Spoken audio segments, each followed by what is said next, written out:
Hello everyone, myself Snehal and today we are going to talk on the topic light. In that we will mainly focus on the convex lenses. So we know what the convex lenses are. These convex lenses are the lenses which are thicker at the middle and they are thin at the edges, whereas concave lenses are those lenses which are thinner in the middle and they are thicker at the edges.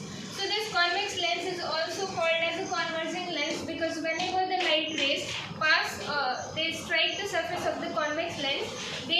After diffraction, they meet at a particular point which is called as a focus. So hence they are called as a converging lenses. So in convex lenses, we have certain cases of image formation. There are total 6 cases in which different images are formed, which has a different position, different nature, and different size. So first is when the object is at infinity. When the object is at infinity, the rays will always come parallel.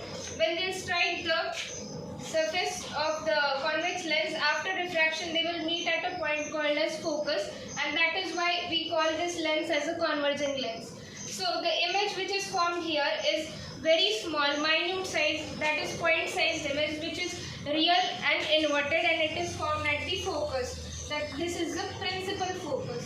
Then the second case is beyond 2f1, means beyond center of curvature. So whenever object is kept beyond center of curvature, one ray will pass parallel to the principal axis, and after refraction it will pass through the focus, and one ray will pass through the optical center, and both of these rays will meet at the point which is between f2 and 2f2. And the image which is formed here, it is diminished and it is real and inverted. So this image is small than as compared to this image. Now next case is when the object is at 2f1, means when the object is at the center of curvature. So when the object is at 2f1, one of the ray will come parallel to the principal axis, and after striking on the lens, after refraction it will pass through 2f2, and another ray will come from the optical center, and both of them will meet at a point which is at 2f2, and the image which is formed here is real, inverted, and same size. Next case we have between 2f1 and f1. So whenever object is kept between 2f1 and f1, that is between center of curvature and focus, one of the ray will come parallel to the principal axis, and after diffraction it will go through the focus. And secondly, the second ray will come from the optical center, and without showing any deviation it will go like that, and both of these rays will meet at a point which is beyond 2f2. So the image will be formed here, and this image formed here is enlarged and real and inverted, and it is formed beyond 2f2. Next case we have when the object is at f1. So whenever the object is at f1, so we saw in this case that when the object was at infinity, the image was formed at the focus.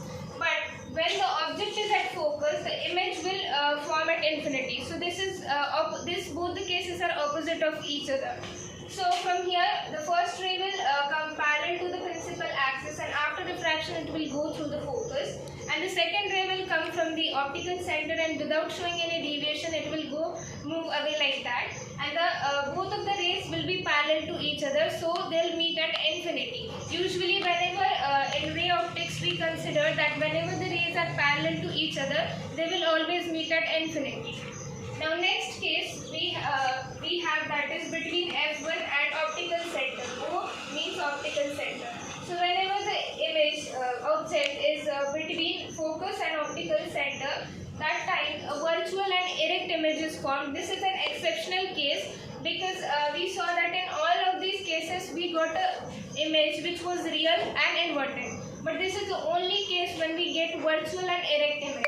So when object is kept here in between f1 and O, one of the rays will go parallel to the principal axis, and after refraction it will go through focus, and another ray will go from the optical center, and both of these rays seems to be diverging. So they will never meet when they will pass this. So we have to make this rays, we have to extend this rays backwards, and they will meet at a point which will be behind the object, and the image formed here would be virtual and erect. So this is virtual and erect image. This image is enlarged, virtual and erect, and it will be beyond the object. So this was all the cases about the convex lenses. We even have the uses of a convex lens. The convex lens is used to correct the hypermetropic eye. So in the hypermetropic eye, usually a person is not able to see the objects which are nearby. So these lenses are used in that cases to focus on the nearby objects. Also, these convex lenses are used in the projectors, in the reflectors, in the cameras, because they converge the light rays. This was all about the convex lens. Thank you.